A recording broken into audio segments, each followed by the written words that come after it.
Assalamualaikum dan salam sejahtera bersama saya Emran Azmi Rosli dalam Berita Pagi Sabah edisi Rabu 23 November 2022. Gabungan Rakyat Sabah GRS menolak dakwaan Barisan Nasional BN Sabah bahawa GRS mengisytiharkan perang terhadap BN. Pengerusi GRS Datuk Seri Panglima Haji Jinor dalam pernyataan memaklumkan GRS menafikan kenyataan tersebut seperti yang didakwa pengerusi BN Sabah Datuk Seri Panglima Bong Mokhtaradin Isnin lalu. Jelas Datuk Haji Ji dalam pilihan raya baru-baru ini, GRS turut sama-sama turun padang membantu kempen calon BN. Datuk Haji Ji turut menafikan dakwaan bahawa beliau bersama ahli Parlimen Parti Kesejahteraan Demokratik Masyarakat dan Bebas Sabah telah menemui Tan Sri Muhyiddin Yassin di Kuala Lumpur. Sebaliknya, pihak berkenaan melakukan demikian atas kerelaan mereka sendiri dan Ketua Menteri tidak terlibat sama sekali. Kenyataan yang dikeluarkan di Kota Kinabalu turut jelas menyatakan GRS juga tidak pernah berjanji sebelum pilihan raya dengan pihak lain termasuk dengan Pakatan Harapan PH. Sebelum ini GRS memberi sokongan terhadap BN, namun apabila BN kalah dan UMNO tidak layak menjadi Perdana Menteri, maka perjanjian itu dianggap tidak sah dengan sendirinya. Datuk Haji Ji yang juga Ketua Menteri Sabah berharap UMNO BN kekal bekerjasama dalam mentadbir negeri ini selaras mandat diberikan rakyat kepada kerajaan GRS BN pada pilihan raya umum Dewan Undangan Negeri ke-16 lalu. Melengkapkan pembangunan asas luar bandar dan peluang pendidikan setara merupakan antara harapan pasca PRU ke-15 disuarakan golongan generasi muda yang ditemui. Turut disentuh dalam tinjauan RTM sekitar ibu negeri menangani kenaikan harga barang dan peluang pekerjaan setempat. Because a lot of companies sekarang kan demanding for experience, but a lot of fresh graduate memang ada itu problem dari segi experience bah. So we cannot really expect a fresh graduate to have a lot of experience when orang baru saja habis study macam begitu. So I wish that the government that will be built later on akan provide a good and strong foundation untuk fresh graduate to have itu platform untuk starting, having a lot more platform berbanding apa yang kita ada sekarang, especially in KK. Harap dia seimbang bukan sahaja di sini, tapi di kawasan luar bandar pun mereka akan salurkan pembangunan yang lebih baik untuk membantu golongan yang lebih rendah yang supaya orang punya ekonomi pun dapat dinaikkan lagi lah. Sekolah tuan kalau boleh kasih lebih baik lagi benda tu. And buat kami boleh kejar macam lah, macam gaji yang lebih baik tahun depan begitu. Ingin barang-barang keperluan makanan supaya tidak berapa mahal lah sebelum ni. Sebab setakat kan sekarang ni kan barang-barang semua mahal, minyak, barang-barang tepung, telur. Isu keselamatan berkaitan kanak-kanak akan terus menjadi keutamaan kerajaan melibatkan pelbagai agensi khususnya Jabatan Kebajikan Masyarakat JKM. Perkongsian ilmu pengetahuan termasuklah melaksana program advokasi, pencegahan, intervensi dan perkhidmatan sokongan sosial khusus untuk keluarga dan kanak-kanak berisiko.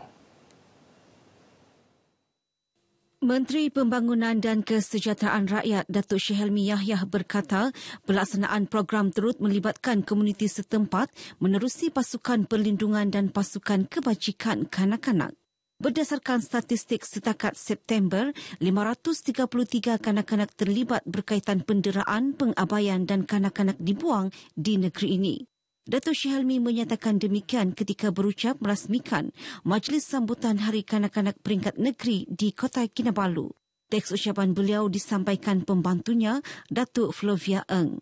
Datuk Syed Helmi menambah JKM telah dan sedang merancang pelbagai inisiatif bagi menambah baik perkhidmatan institusi kanak-kanak, terutama dalam aspek pendidikan, kerohanian, bakat dan kerjaya.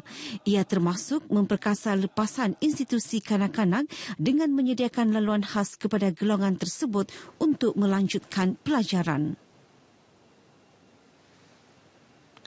Perintah berkurung di kawasan perairan 7 daerah dalam kawasan Zon Selamat Sabah Timur (Zon) yang berakhir pada 21 November akan dilanjutkan sehingga 6 Disember ini. Pesuruhjaya Polis Sabah, Datuk Idris Abdullah dalam kenyataan berkata, perintah berkurung dari 6 petang hingga 6 pagi itu meliputi kawasan perairan Sandakan, Beluran, Kinabatangan, Lahad-Datu, Kunak, Semporna dan Tawau. Katanya orang ramai yang tinggal di kawasan berkenaan dikehendaki berada dalam rumah dan orang lain tidak dibenarkan masuk atau berada di kawasan diisytiharkan antara 6 petang hingga 6 pagi pada tarikh dinyatakan. Menurut Datuk Idris, perintah berkurung diteruskan bagi memastikan kawasan perairan terbabit tidak diceroboh pengganas yang mengancam keselamatan para penyelidik dan pelancong asing melawat Pulau Peranginan selain menjamin keselamatan serta kesejahteraan rakyat Sabah yang menjadi pengguna perairan dan mereka yang berada di kawasan daratan S-Zone. Jelas beliau, perintah berkurung akan memudahkan penguatkuasaan dan pemantauan terhadap pergerakan bot serta menimbulkan rasa selamat dan yakin kepada pengusaha chalet dan nelayan dengan kehadiran pasukan keselamatan. Beliau turut memberi kuasa kepada semua ketua polis daerah di S-Zone bagi mengeluarkan permit kepada pemohon layak bagi tujuan aktiviti perikanan atau ada keperluan mendesak untuk melalui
Beralih kepada perkembangan COVID-19, jumlah kes baru meningkat 62 kes daripada 109 sebelum ini kepada 171 kes malam. Manakala 3 kematian direkodkan iaitu masing-masing 1 kes di Keningau, Penampang dan Papar. Menerusi kenyataan Menteri Kerajaan Tempatan dan Perumahan yang juga jurucakap rasmi COVID-19 negeri, Datuk Seri Panglima Masidi Manjun, peningkatan kes baharu adalah sejajar bilangan sampel ujian yang jauh lebih banyak iaitu 2,099 berbanding 1,212 sebelum ini. Bagaimanapun kadar penularan menurun sedikit kepada 8.15%. 5 daerah merekodkan kes 2 angka iaitu Kota Kinabalu, Tuaran, Papar, Pinampang dan Lahad-Datu. 9 daerah tidak mencatatkan sebarang kes baharu. 169 kes berada dalam kategori 1 dan 2 serta 2 kes dalam kategori 4. Dalam pada itu, seramai 190 pesakit sembuh, manakala 379 pesakit sedang menerima rawatan dengan 21 pesakit memerlukan penjagaan kritikal. Seramai 53 individu terdiri 29 ibu tunggal dan 24 anak yatim menerima bantuan daripada Jabatan Hal Ehwal Wanita Sabah JEWA dan Majlis Penasihat Wanita Sabah MPWS. Penyampaian bantuan disempurnakan isteri yang di-Pertuan Negeri, Toh Puan Nurlida Tan Sri RM Jasni dalam Majlis Semarak Kasih Simpulan Ukhuwah di Kota Kinabalu. Ketika ditemui pemberita pengarah JEWA Haslina Ismail memberitahu, Toh Puan Nurlida menyambut baik setiap aktiviti yang dilaksanakan JEWA dan MPWS dalam usaha memperkasa golongan memerlukan khususnya wanita di negeri ini. Toh Puan aktiviti terutamanya kepada bidang kemasyarakatan dan juga untuk pembangunan wanita memang mendapat respon yang positif daripada Toh Puan, dan Toh Puan sentiasa menggalakkan kita untuk sama-sama bersama JEWA dan juga MPWS dalam memperkasakan wanita dan membantu wanita. Bantuan. Gembira. Pasal karena bagi hadiah. Nanti mau beli apa? Barang sekolah. Oke juga gembira dan dengan bapak. Terima kasih karena saya kena jemput mengambil bantuan. Majlis turut menyaksikan penyampaian hadiah kepada pemenang video kreatif bertajuk Kesaksamaan Gender dalam Komuniti Sempena Hari Wanita 2022. Aktiviti sukan mampu menyatu padukan golongan belia di negeri ini. Yakin dengan kenyataan itu, Institut Kerjasama Kerajaan dan Rakyat Ikrar Jabatan Ketua Menteri menganjurkan Karnival Piala Dunia Santai Qatar 2022 di Pusat Konvensyen Antarabangsa Sabah SICC di Kota Kinabalu. Pengarah Ikrar Azrul Ibrahim menjelaskan karnival dianjurkan sebagai platform menyemarakkan semangat kesukanan selain mengukuhkan ukhuwah dalam kalangan peminat sukan. Untuk menyemarakkan lagi kejohanan Piala Dunia Qatar 2022 dan pastinya kita di Sabah juga sama-sama turut menyemarakkan kehadiran dan juga kedatangan 4 tahun sekali kejohanan Piala Dunia yang kebetulan diadakan pada tahun 2022 ini. Beliau ditemui RTM selepas karnival berkenaan di Kota Kinabalu. Tambahnya, karnival sama akan dilaksana di kawasan lain sekiranya mendapat permintaan daripada belia.